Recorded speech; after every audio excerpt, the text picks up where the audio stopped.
Bonjour. Voilà, vous l'aurez tous reconnu, c'est Christian Devos. On parlera bien évidemment basket, une analyse sur le club du BCM après 3 journées de Pro A, 2 défaites au compteur. Alors, urgence ou simple accident de parcours? En tout cas, l'équipe vient de gagner hier soir en Coupe d'Europe, c'est bon signe. On verra tout ça en fin d'émission. Pour l'heure, place à l'actualité des terrains et le handball qui verra nos joueurs affronter dans ce qui est le derby des derbys, nos voisins dunkerquois.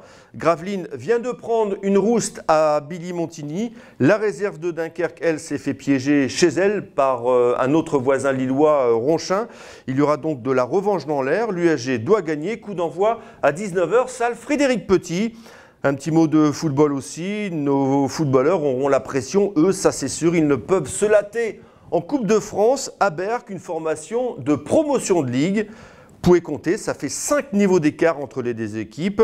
On voit quand même mal l'USG sans faire offense. Bien évidemment, il faut prendre toutes les équipes au sérieux aux joueurs de Berck.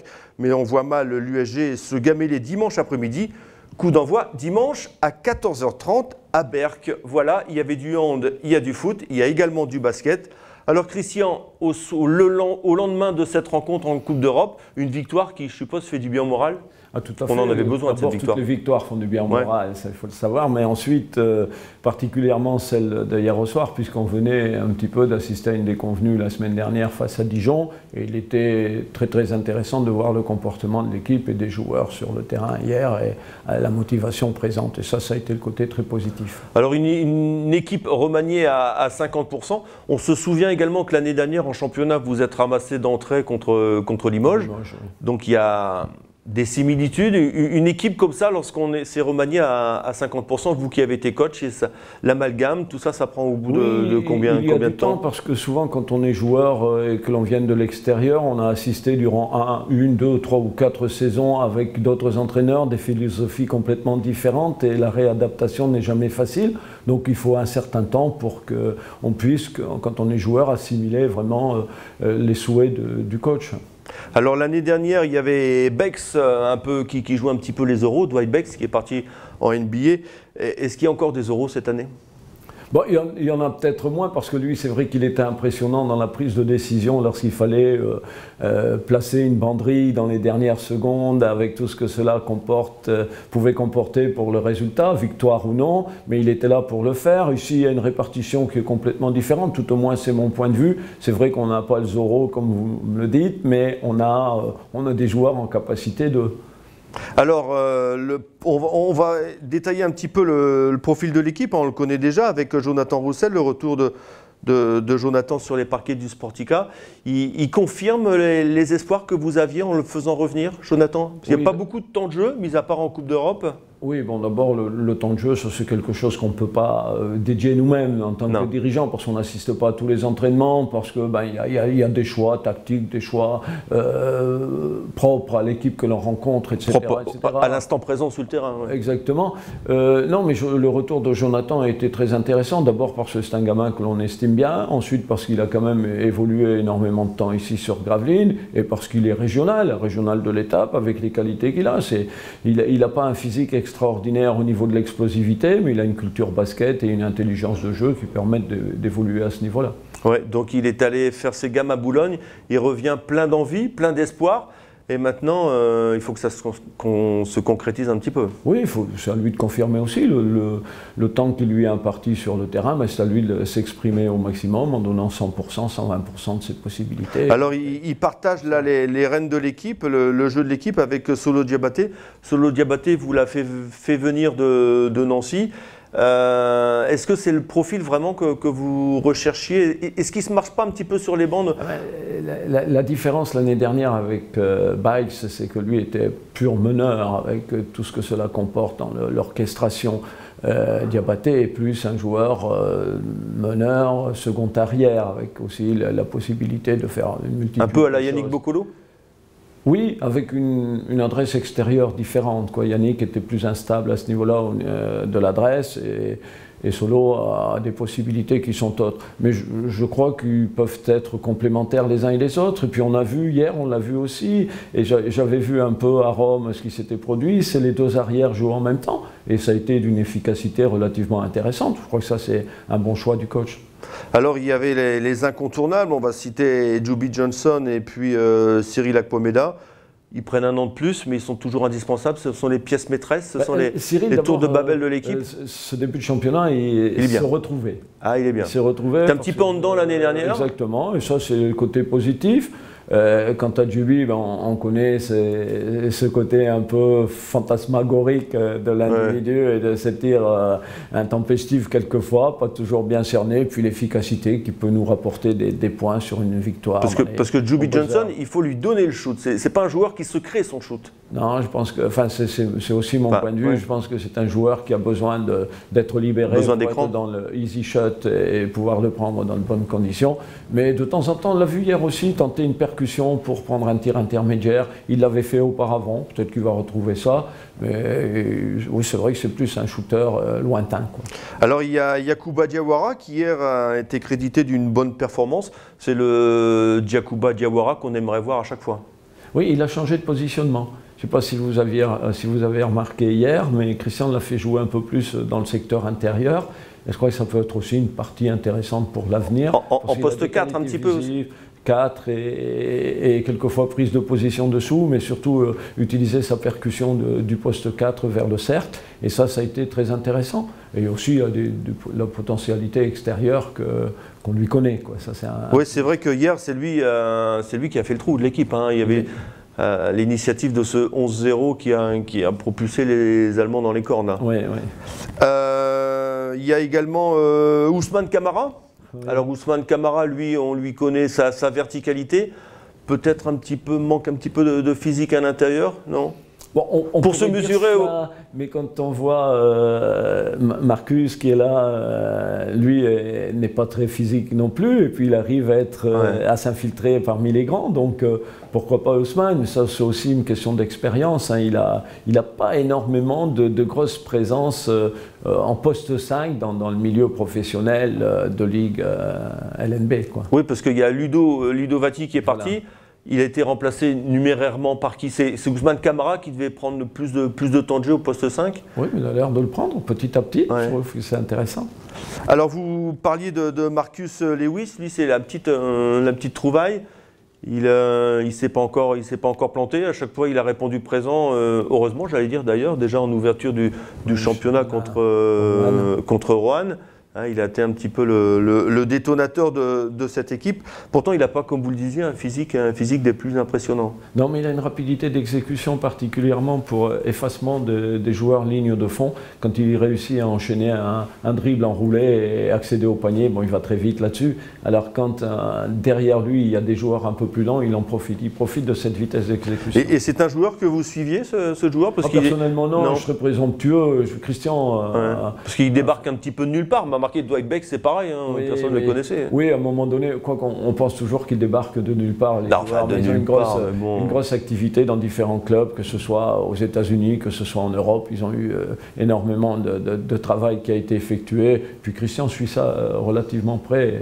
Je pense que Hervé m'en avait parlé aussi en cours en intersaison, là, en disant que c'est vrai que c'était un garçon qui pouvait être intéressant, et ça s'est révélé exact. Alors l'autre énigme, parce que c'est une énigme, c'est Gary Magny. Oui. C'est Gary ou c'est Kevin? Je ne sais pas, je me trompe à chaque fois. Gary Magny, un peu l'énigme. Bon, il est là. On pense qu'il va avoir du temps de jeu en Coupe d'Europe parce qu'il n'en a pas en Pro A. Et en Coupe d'Europe, on ne le fait pas jouer non plus. C'est quoi? C'est un problème de positionnement dans l'équipe? C'est du basket, je pense qu'il doit en avoir dans les mains quand même. Bon, il a déjà joué à l'extérieur, donc il aurait été rejeté systématiquement s'il n'avait pas été un peu basketteur. Non, mais le contexte ne lui a pas été favorable jusqu'à maintenant parce que l'équipe a enfin, il y a 4 matchs quand même. À un moment, il va falloir lui donner un contexte un peu plus favorable quand même. Oui, effectivement. Bon, hier, on l'a vu un peu plus que d'habitude. On l'a vu un peu plus que d'habitude. Je ne voulais pas te juger parce que je suis dans l'incapacité de le juger. On l'a pas vu longtemps. Il ne fallait pas arriver en retard pour le voir non plus. Dans le sens qu'il n'a pas joué énormément jusqu'à présent. Il a joué un peu plus hier. Hier, il n'a pas été non plus virevoltant. Bon, je pense qu'aussi, lui, l'adaptation lui paraît encore plus importante qu'aux autres joueurs, parce que peut-être qu'il avait une conception du basket qui était tout autre.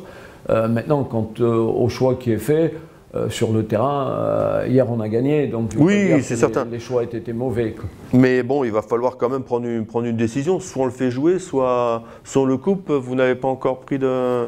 Alors, vous lui laissez encore du temps ou...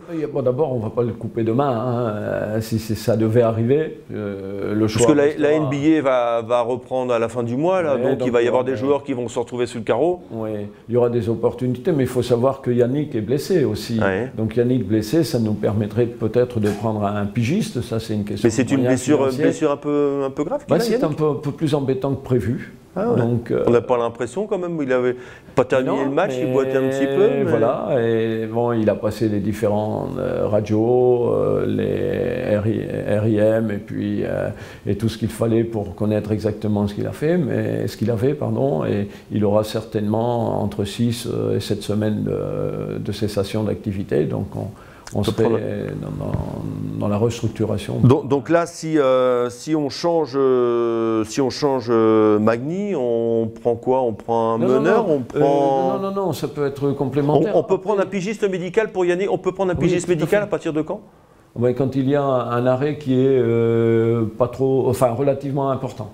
D'accord. Alors, et quand on arrive en play-off, il faut un temps beaucoup plus long, parce qu'il faut que l'arrêt soit conséquent. Alors, ça varie d'une année sur l'autre, je n'ai pas les chiffres en tête, ça a été à un moment donné 45 Mais bon, c'est pas... jours. Ouais, c'est ça, c'est une indisponibilité de 45 jours. Ouais. Donc là, on est en train de rechercher un 2 ou...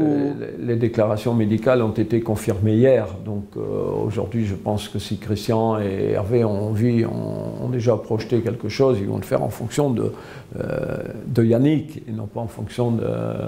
D'accord, donc si on se sépare de Magny, c'est pour prendre un autre 5. On ne va pas changer la configuration de l'équipe. Je pense qu'à l'intérieur, il manque quelqu'un quand même, non? Il manque... Alors, comment Ferdinand Prénom vous a bousculé à l'intérieur? Quand on a eu OL, je vous souvenez d'OL, j'étais un peu inquiet parce que je me voyais avec Marcus et puis OL, vraiment deux joueurs sensiblement, physiquement identiques. Alors je me suis dit, mais en Europe, on aura des difficultés. Parce qu'à Agincourt, il va falloir l'arrêter quand même. Oui, alors, mais on va revenir sur le match d'hier. Ça, ce sera le futur match à domicile, Strasbourg. Mais le match d'hier, par exemple, les petits, entre guillemets, parce qu'en face, il y avait plus de taille, plus de présence physique que nous. Et nos petits, toujours entre guillemets, parce que Ousmane n'est pas petit, mais on n'est pas très grand non plus, on a réussi à rivaliser à l'intérieur et à imposer à un moment donné certaines... Mais en fin de match, un grand est toujours plus grand quand même qu'un petit. Alors ça, à la fois c'est sur le temps que l'on est sur le terrain, la fatigue, et après c'est sur un championnat. Donc à un moment donné, il faudra se grandir ou trouver des moyens d'être performant extérieur. Je pense que la conception d'une équipe, je ne veux pas que ce soit mon rôle, parce que voilà, on a des... Non, mais votre avis d'ancien de coach quand même. Non, ça n'empêche pas qu'il y a des strass qui ont été déterminés. L'entraîneur a quand même... J'ai vécu les différentes options, en disant, voilà, tu as une équipe de 10 joueurs, tu te débrouilles. C'est moi qui l'ai composé, mais c'est toi qui la gères, avec tout ce que cela comporte. Après, j'ai vécu, démerde-toi comme tu peux, on n'a pas de sous, mais il faut que tu fasses une équipe. J'ai vécu tout ça. Donc je sais aussi, et personne ne s'en mêlait, comme ça, s'il y avait un problème, on savait à qui s'adresser. Je crois que nous, on a un staff qui est suffisamment bien composé, avec toutes ces strass, et à l'intérieur de ces strass, chacun a son rôle. Et le rôle, que ce soit le rôle tactique, le rôle de composition d'équipe, et le rôle financier, qui est plus mon cas, eh bien, chacun l'exécute correctement. Après, il y a toujours des risques quand on fait venir des joueurs, même si c'est une déception. À la fois, le fait de voir partir un joueur, ce n'est jamais facile. Alors, il n'est pas encore parti. Je ne prendrai pas position aujourd'hui. Enfin bon. Et puis, il y a toujours... C'est quand même mal barré pour lui, quoi. Il y a toujours des coups. Peut-être que si sur le prochain match, il se déclenche très efficace. Il va falloir le faire jouer pour qu'il se déclenche. Parce que quand même... la semaine prochaine, on ne sait pas. Vous savez, quelquefois, il y a des gens... Je me souviens à une époque, alors vous allez me dire, je suis souvent un peu à parler du passé, mais il y a des joueurs de 16-17 ans, je vais prendre Rigaudot, mais je vais prendre un peu plus des joueurs extérieurs, DJ Dobels, qui a profité de l'opportunité d'un gars qui ne jouait pas pour s'exprimer et après continuer une grande carrière. Pourquoi pas lui? Il suffit qu'on ne soit pas performant à l'intérieur samedi et que lui prenne et qu'il soit efficace. Après, on change notre point de vue. On va attendre. Wait and see. Wait and see. En tout cas, il ne va pas falloir attendre longtemps parce qu'il y a un déplacement à Nancy et une réception de Strasbourg. Là, c'est dur, là. Costaud, déjà. Mais toute l'équipe sont costauds. Je dirais que voilà, le championnat s'étoffe chaque année. Autant j'étais un peu sceptique quand autour de moi on disait ouais mais le championnat de France est un championnat d'extrême bonne qualité et on se rend compte au fil des années, particulièrement maintenant avec les crises européennes, avec les championnats espagnols, les championnats italiens qui baissent un peu au niveau général de compétition, on se rend compte que le championnat français devient intéressant. En plus on a des joueurs qui reviennent, des anciens et qui apportent leur efficacité, et il y en a qui restent. Donc ça prouve bien que économiquement parlant, on devient très intéressant. On est certain d'être payé déjà en France. À la fois, on est certain d'être payé, on est aussi certain de payer les charges. Hein.